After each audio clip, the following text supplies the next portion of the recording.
Hi, Mike Gibson, Renu Virmani coming to you live from SCAI 2016. Renu, one of the big emphasis this year is on women in interventional cardiology. Now, you're not an interventional cardiologist strictly. I kind of view you as one of our tribe, frankly. Yeah. But we do need women role models. I'd like to focus on you and your career and your trajectory. Where did you start? Where were you born? I was born in India. Yes. I actually in Pakistan side of India, and then Wow. the family had to migrate and migrated into India because we were Hindus, not allowed to live in Pakistan, which is a pure Muslim country. I see. And when I was only 5 at that time, and then grew up in India, went to school there, went to a convent actually, boarding school. Oh, convent or boarding school? Yes. Wow. Until I was 16. Wow. And then moved to Delhi when my parents moved to Delhi. My father moved. And so they went to school there, went to college there, and then medical school, everything. And then, What was your interest in medical school? Did you always want to be a pathologist? Actually, no. No. I wanted to do GYN because Really? the role model was, there was a woman pathologist, a gynecologist, Dr. Das. She was a very energetic, dynamic woman, and she was a perfect role model. And I said, I must become somebody like her. Right. And so then I actually did 6 months of GYN, and then That decided changed your mind? That changed my mind. And then You wanted to be like her, but maybe not pursue her field. not pursue the field as Right. such. Yes.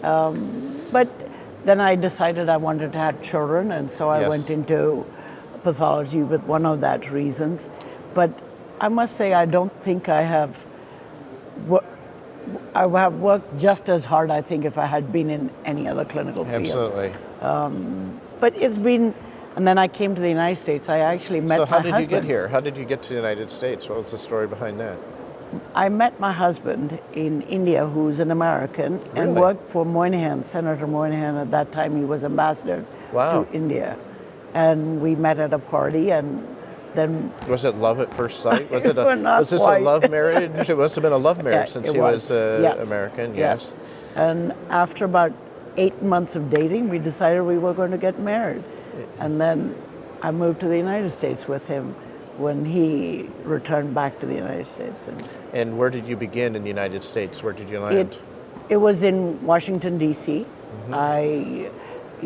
At that time, I would pick up the phone and call because I wanted a job, and it was September, and I didn't know July is when residencies start. So I said I would be willing to work at anything, Right. but I couldn't get a job.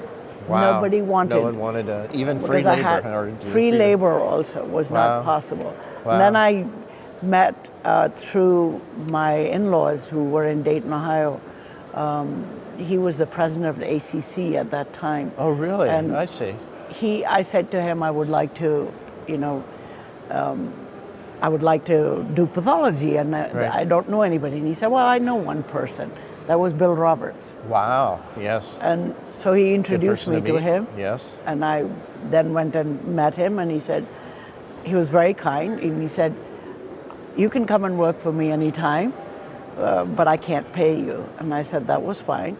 So for about 8 months, I worked for him, half day, and it worked out very well. In those 8 months, I wrote 2 papers with him. Wow. That's very productive for 8 months. For Yeah. 8 months, and then he helped me get into a residency program. And then after 2 years of my residency, he picks up the phone and calls and says, would you like to do a fellowship in cardiovascular pathology? Wow. Yeah. And I said, I haven't finished my residency. He said, oh, you know everything pathology. I know you know enough that you don't need to go through all the training. So I asked my chiefs at GW, at that time I was at GW, and they said, absolutely don't give up this opportunity. Great. And so I went to the NHLBI and became a cardiac pathologist, and he helped me get my boards. I hadn't done my 3 years of training that you needed. Right. And he helped me with that, and then I became his fellow for 2 years, and then I was offered a job at the Armed Forces Institute of Pathology. So I went to the Cancer Institute pathologist and I said, what do you think? They said, get out of here. So it was just fortitude, I think.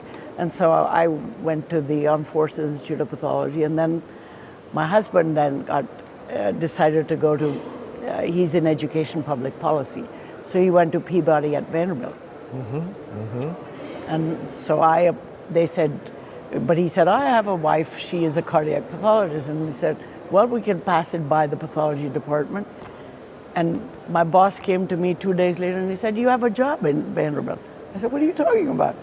So they wanted, because I had published already quite a bit. Right. And so I went to Vanderbilt for 3 years, then came back to the AFIP as a chair of the Department of Cardiovascular Pathology, and stayed there for 20 years, and then started CV Path about 11 years ago. Yes, yes. So. And you've been tremendous in terms of your intellectual honesty, you know, when a lot of the clinicians say these outcomes look great on the angiogram, you then go back and look at what's really going on anatomically and really have educated us that, you know, it might not be as good as it looks on the angiogram. So where did that courage to stand up to, you know, thousands of interventional cardiologists come from? Where do you find that? I think partly was Bill's training. He said, honesty is the best thing, and if you see something, say it. If that's your opinion, it's worth saying it. And also part of it, having trained at the NIH was very helpful. I knew a lot of the cardiologists there, got to know them, and actually Marty Leon was a fellow same time I was a fellow. Sure. So that helped. And then brachytherapy came into being, and that was just to me, that was just a stupid idea. Oh boy, and yeah. You turned out you were right. Yeah, it turned out I was right. But I was very vocal in that. And I was very proud of you for that. Again, you know, we see such great looking results, but we can't see what's really going on inside. If you had a few words for young women who want to enter medicine or cardiovascular medicine, what would they be? For me, I think have courage. If you are feeling that this is the right thing for you, feel good about yourself, that I think is one of the most important things. Yes. If you have the confidence in yourself, you will succeed no matter what. I agree. And you should be able to say your mind and stand by your guts. And if you feel that that is the right thing, say it. One of the most courageous people in interventional cardiology, a woman. Very good words of wisdom, Renu. And thanks for joining us here, Renu. And thanks to all of you for joining us here live from SCAI 2016.